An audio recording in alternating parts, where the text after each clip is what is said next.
Evangelho, segunda-feira, dentro da oitava de Páscoa, hoje festa de Santo Estevão Mártir. O Senhor esteja convosco, Ele está no meio de nós. Proclamação do Evangelho de Jesus Cristo, segundo São Mateus. Glória a vós, Senhor. Naquele tempo, disse Jesus aos seus apóstolos: Cuidado com os homens, porque eles vos entregarão aos tribunais e vos açoitarão nas suas sinagogas. Vós sereis levados diante de governadores e reis, por minha causa, para dar testemunho diante deles e das nações. Quando vos entregarem, não fiqueis preocupados como falar ou o que dizer. Então, naquele momento, vos será indicado o que deveis dizer. Com efeito, não sereis vós que havereis de falar, mas sim o Espírito do vosso Pai é que falará através de vós. O irmão entregará à morte o próprio irmão, o pai entregará o filho, os filhos se levantarão contra seus pais e os matarão. Vós sereis odiados por todos por causa do meu nome, mas quem perseverar até o fim, esse será salvo. Palavra da salvação. Glória a vós, Senhor. Segunda-feira, dentro da oitava, da solenidade de Natal, hoje, festa de Santo Estevão Mártir. Em nome do Pai, do Filho e do Espírito Santo. Amém. Queridos irmãos e irmãs, com a celebração do domingo, demos início à oitava do tempo de Natal. Então, a solenidade do Natal tem uma importância tão grande que a sua alegria se estende pelos 8 dias sucessivos, o que significa dizer que do dia 25 até o dia 1º de janeiro estaremos celebrando a grande solenidade do Natal do Senhor. E hoje, nessa segunda-feira, soma-se a memória festiva de Santo Estevão, o primeiro mártir. O livro dos Atos dos Apóstolos que ouvimos hoje na primeira leitura nos traz a narrativa a narração da execução de Santo Estevão, que acontece diante de Saulo, que mais tarde irá se converter e passará a se chamar Paulo, o apóstolo São Paulo. Muito bem.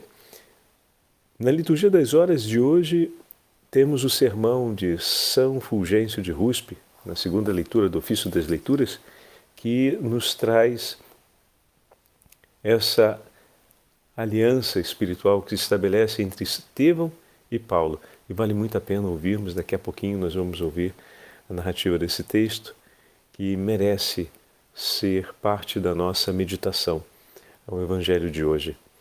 Bom, o Evangelho de hoje, o Evangelho que acabamos de ouvir, traz para a gente a voz, não daquele menino, mas a voz do homem, de Cristo Jesus, que chama os seus discípulos, aqueles que estão no seu seguimento, a assumirem o compromisso de perseverar, de seguir até o fim. O Senhor, de maneira clara, diz que os discípulos tomarão sobre si a sorte do seu Senhor. E caberá a eles o compromisso de perseverar até o fim. Baseado sobre essa verdade, o Senhor que nos chama ao compromisso, Santa Edith Stein, ou Santa Teresa Benedita da Cruz, como será chamada na vida carmelita, escreve um belíssimo texto sobre o mistério do Natal, onde une as duas realidades. O menino, deitado na manjedoura, que nos recebe de braços abertos, e ao mesmo tempo o Senhor que nos fala, o Mestre que nos ensina, o Mestre que nos orienta, o Mestre que nos chama ao seu seguimento. Os braços abertos de Jesus representam o que os seus lábios mais tarde dirão. Essa frase é muito forte de Santa Edith Stein, quando faz esse olhar sobre o presépio, sobre o nascimento de Jesus, dizendo: bem, ali já está anunciado esse chamado. Ali nos bracinhos abertos do menino Jesus já encontramos a força do coração daquele que nos dirá: vem, segue-me. Então, vamos ouvir primeiro o texto de Santa Teresa Benedita da Cruz e depois passamos ao texto de São Fulgêncio. Olha como é bonita essa associação entre a figura de Nosso Senhor apenas nascido e Santo Estevão, que Santa Benedita da Cruz nos apresenta. O menino do presépio estende os bracinhos e o seu sorriso parece predizer o que os lábios do homem dirão mais tarde. Vinde a mim, todos os que estáis cansados e oprimidos, que eu hei de aliviar-vos.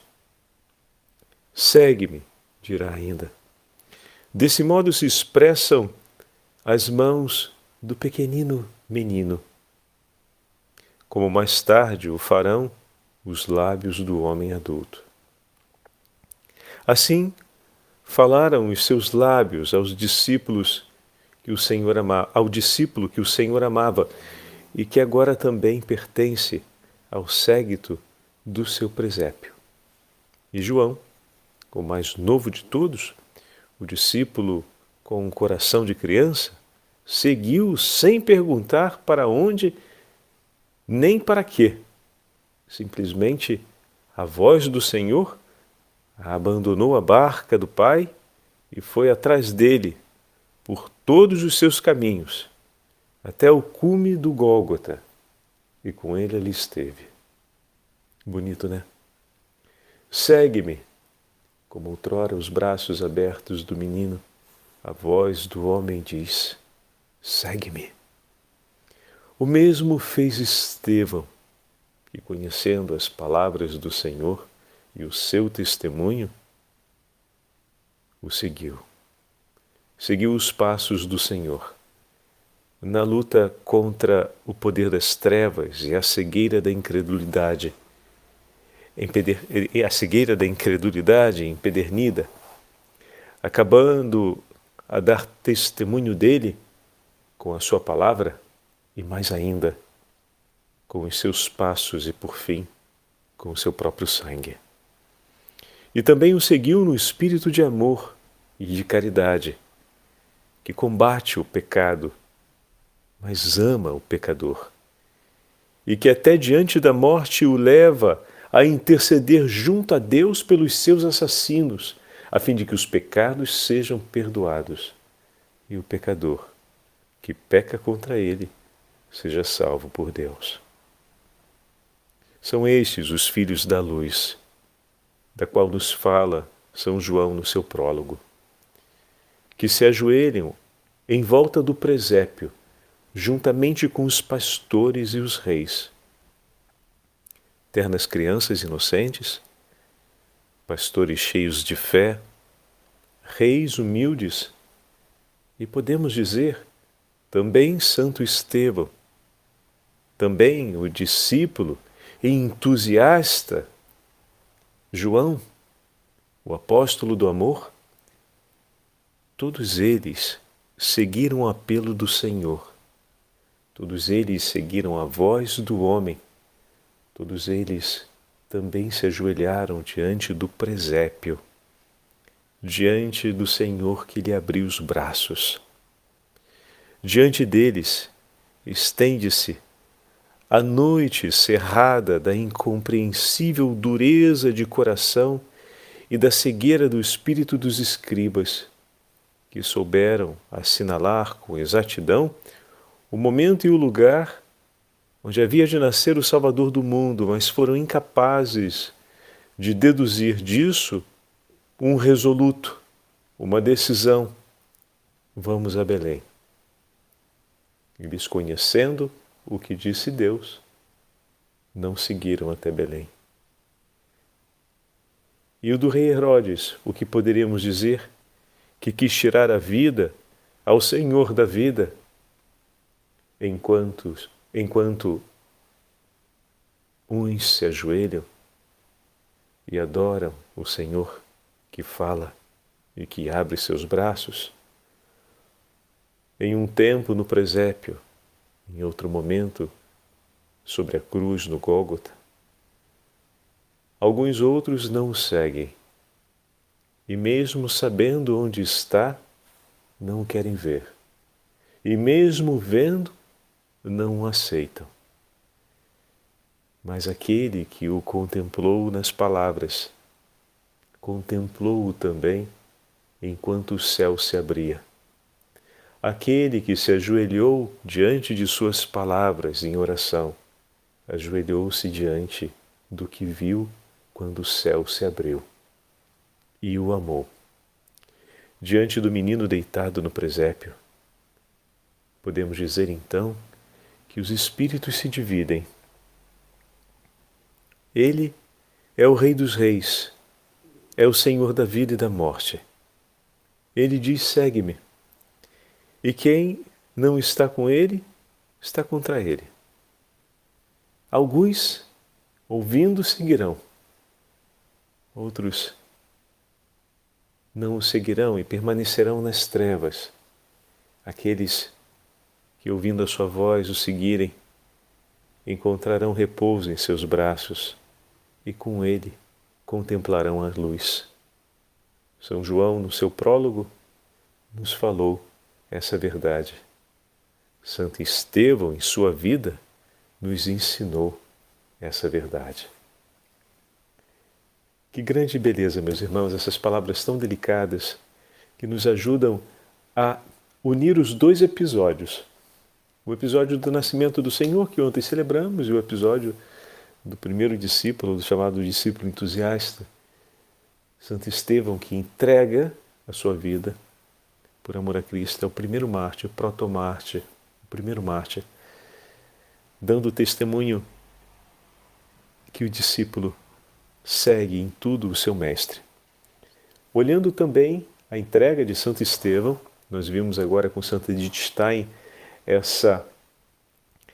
o encontro, a confluência das duas imagens, né? Ontem com Aeoredo, São Aeoredo, monge cisterciense, falávamos a respeito de Belém, a igreja como a imagem de Belém, o altar como a imagem da manjedoura, vocês lembram? E o menino em faixas, a imagem da presença do Senhor no sacramento, sobre o altar, na Santa Missa que nos é entregue, que podemos ir ao encontro cotidianamente do Senhor que vem até nós e de braços abertos nos espera. Eis que o Verbo se fez carne e habitou entre nós, e nisso o Senhor arrancou o medo que dele nos afastava, nos curou desse medo, o medo que levou Adão a se esconder, o medo do Senhor onipotente, que se apresenta agora como um menino indefeso sobre uma manjedoura que espera de braços abertos a nossa presença. Quem não sente o desejo de abrir os braços para acolher o pequenino menino que está ali? Enquanto o Rei soberano poderia causar espanto e medo, o menino delicado e humilde sobre a manjedoura nos causa ternura. Apressa o nosso coração para ir ao seu encontro, e quando o encontramos de braços abertos, abrimos também os nossos e o recebemos. Então essa imagem tão bonita que Santa Edith Stein toma e começa a refletir a imagem do presépio e se volta para a imagem do discípulo que segue o Senhor, de Estevão, que conhece o nome do Senhor, que vem eleito pelos apóstolos como diácono, que se entrega no serviço do anúncio do Evangelho, que termina martirizado, e ela faz esse encontro. E ao mesmo tempo olha com tanta delicadeza, dizendo: ele também se ajoelhou diante do menino no presépio. Por conta desse paralelo tão bonito entre os braços abertos do menino no presépio, já prefiguram, já são o pré-anúncio daquilo que serão as suas palavras. Ao acolher as palavras de Jesus, da pregação de Jesus, Estevão acolhe também o menino de braços abertos. E aí ela faz essa imagem tão bonita dizendo que ele estava ali ajoelhado. Ao colher as palavras de Jesus, também eu e você nos ajoelhamos diante da cena do presépio e tomamos nos braços o Senhor que amamos. Porque todo aquele que guarda a sua palavra, ele, o Pai, virá e fará em nós a sua morada. Olha que lindo, né? Que imagem bonita. Que contrastes de imagens que Santa Edith Stein usa para nos aproximar com tanta ternura do testemunho de Estevão e, ao mesmo tempo, da beleza singela da noite de Natal. São Fulgêncio de Ruspe vai nos trazer essa outra imagem de Santo Estevão, que é a beleza do amor e da intercessão dele por São Paulo. O que significa entregar a vida por amor? Vamos lá. Ontem celebrávamos o nascimento temporal de nosso Rei Eterno. Hoje celebramos o martírio triunfal do seu soldado. Ontem, o nosso Rei, revestido de nossa carne, saindo da morada de um seio virginal, dignou-se visitar o mundo. Hoje, o soldado, deixando a tenda de seu corpo, parte vitorioso para o céu ao lado do seu Rei. O nosso Rei, o Altíssimo, veio por nós na humildade, mas não pôde vir de mãos vazias. Trouxe para seus soldados um grande dom, que não apenas os enriqueceu imensamente, mas deu-lhes uma força invencível no combate. Trouxe o dom da caridade, que leva os homens à comunhão com Deus e à vida em Deus. Ao repartir tão liberamente o que trouxera, nem por isso ficou mais pobre o nosso Rei, enriquecendo de modo admirável a pobreza de seus fiéis. Ele conservou a plenitude de seus tesouros inesgotáveis. Assim, a caridade que fez Cristo descer do céu à terra, elevou Estevão da terra ao céu. A caridade de que o Rei dera o exemplo, logo refulgiu na vida e na alma de seu soldado. Estevão, para alcançar a coroa que seu nome significa, tinha por arma a caridade, e com ela vencia em toda parte e lugar. Por amor a Deus, não recusou perante a hostilidade dos judeus, por amor ao próximo, e intercedeu por aqueles que o apedrejavam. Por esta caridade, repreendia os que estavam no erro para que se emendassem. Por essa mesma caridade, orava pelos que o apedrejavam, para que não fossem punidos. Fortificado pela mesma caridade, Estevão venceu Saulo, enfurecido e cruel, e mereceu ter como companheiro no céu aquele que tivera como seu perseguidor aqui na terra. Sua santa e incansável caridade queria conquistar pela oração aquele que não pudera converter pelas admoestações e por suas palavras. E agora Paulo se alegra com Estevão frui da glória de Cristo. Com Estevão, Paulo exulta. Com Estevão, ao lado de Cristo agora, Paulo está na glória dos céus. Aonde Estevão chegou primeiro, martirizado pelas pedras de Paulo, chegou depois Paulo, ajudado pelas orações e a intercessão de Estevão. É esta a verdadeira vida, meus irmãos, em que Paulo não se envergonha mais da morte de Estevão, mas Estevão se alegra pela companhia de Paulo no céu, porque em ambos triunfa a caridade. Em Estevão, A caridade venceu a crueldade dos perseguidores. Em Paulo, a caridade cobriu uma multidão de pecados. Em ambos, então, podemos dizer com toda certeza, a caridade mereceu a posse do reino dos céus. Em ambos, a caridade de Cristo venceu. A caridade é a fonte e origem de todos os bens. É a mais poderosa defesa contra todos os males. É o caminho, meus irmãos, que nos conduz para o céu e que leva conosco todos aqueles que o Senhor coloca em nossa vida. Quem caminha na caridade não pode errar nem temer. Ela dirige, protege, leva, eleva e conduz a bom termo todas as obras. Portanto, caríssimos irmãos, já que o Cristo nos deu a escada da caridade pela qual todo cristão pode subir ao céu, conservai fielmente a caridade verdadeira, exercitai-a uns para com os outros, e subindo por ela, progredi sempre mais no caminho da perfeição, para que possamos, todos juntos, nos encontrarmos no reino dos céus. Lindíssima, não é verdade? Lindíssima. O Senhor esteja convosco. Ele está no meio de nós.